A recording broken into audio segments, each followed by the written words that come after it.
कहानी सुनाऊंगा। एक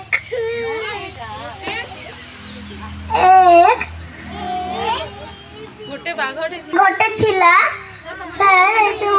गाय आसिकी माने बोल आसिकी जंगल रे घास खाउथिला। तबे से जो गोटे बाघ भाड़ी आसिकी कहला जे ताकू मु आज तते खाइबी। तबे से कहला प्लीज मते छाड़ी दियो, मु मोर गोटे कुनी पिलाटा अछि ताकू खाइबा खुएकी आसीबे। फिर बाघ कहला तू कौन मते बक्का भाबिଛୁ ना कौन? फिर बौड़ा कहला प्लीज मु तुमको प्रॉमिस करूची जे सतरा आसीबे। तबे ताकू छाड़ी देला बाघटे।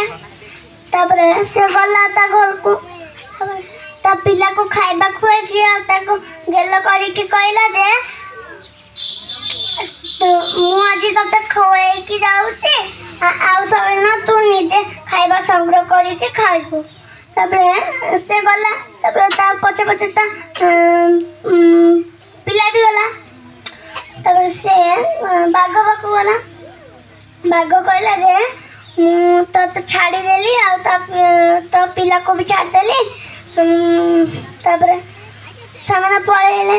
तबरे ए स्टोरी सुनिले जे आमे मिछ कथा कहबुनी।